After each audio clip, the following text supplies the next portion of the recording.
always talking about leaving. Milk carton, black and white face. Smile vacant for the picture. Parents waiting in the driveway. Oh, my darling Arizona, why you packing up your suitcase? Hasn't anybody told you? Oh, my mouth on fire, drowning in your holy water. Could be better. It's time to move on. Won't be yours forever. Holy water. Could be better. It's time to move on. Won't be yours forever.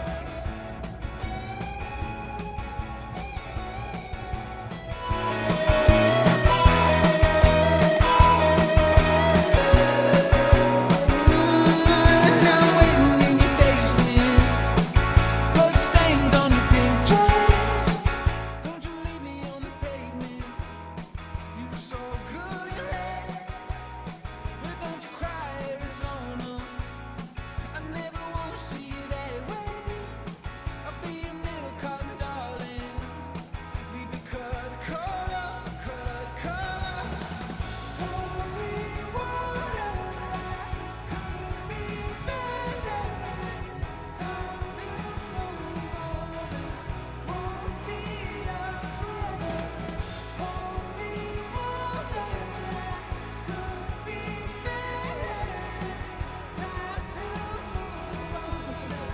Won't be yours forever. Selling point is like rejection.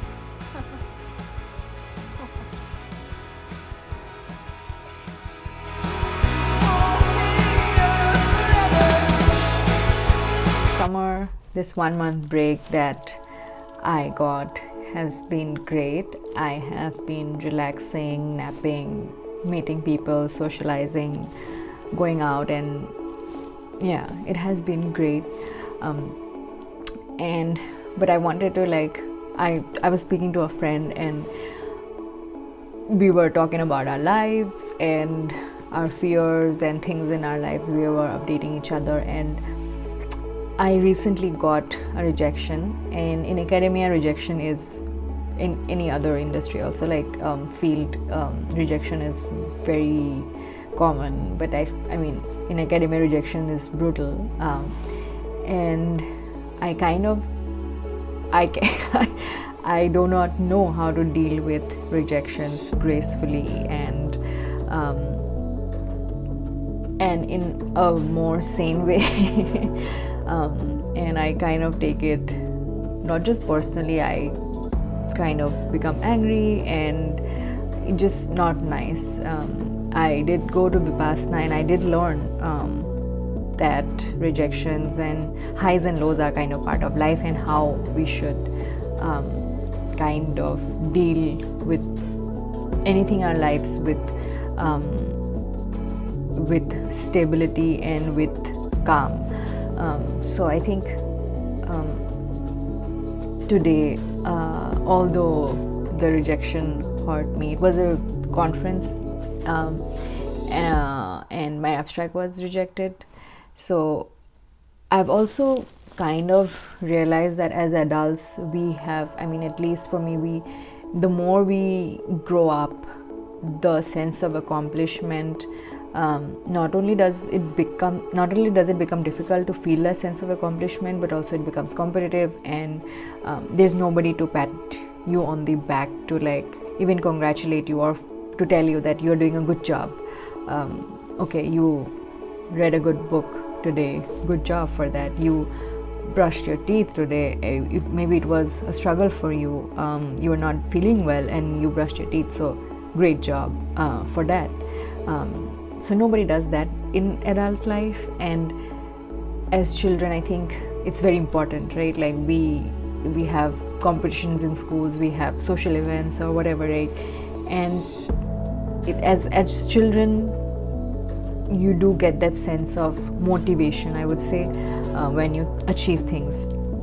But when you're growing up as adults, it gets more difficult to feel that sense of achievement when the adult life is sort of brutal. But also we do not just validation from others, but we invalidate our emotions and feelings, and that's a rat race that we get into by ourselves, with ourselves. I feel most of the times, at least for me,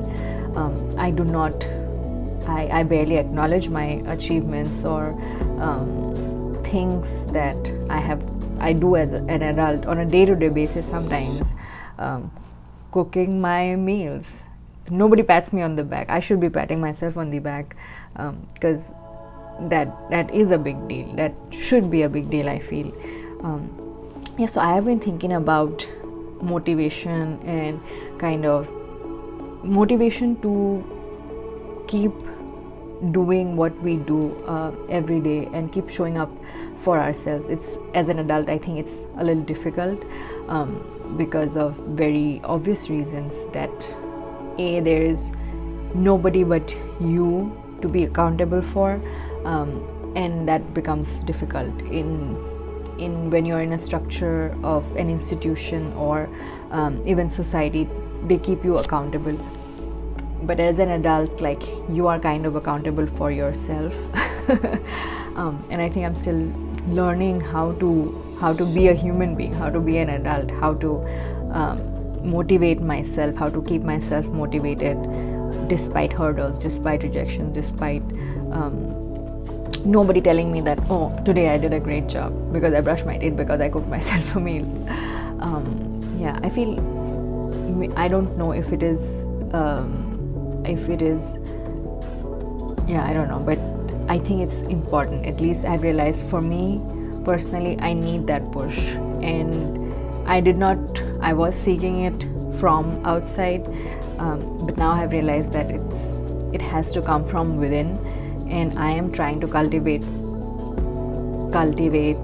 tools which would help me to move forward, to keep me motivated, to keep me accountable. I think it's definitely not easy to be an adult. I don't think it's easy, but I'm trying to. And of course, as society, we are not encouraged to talk about our failures and rejections. Rather, we only show our anywhere.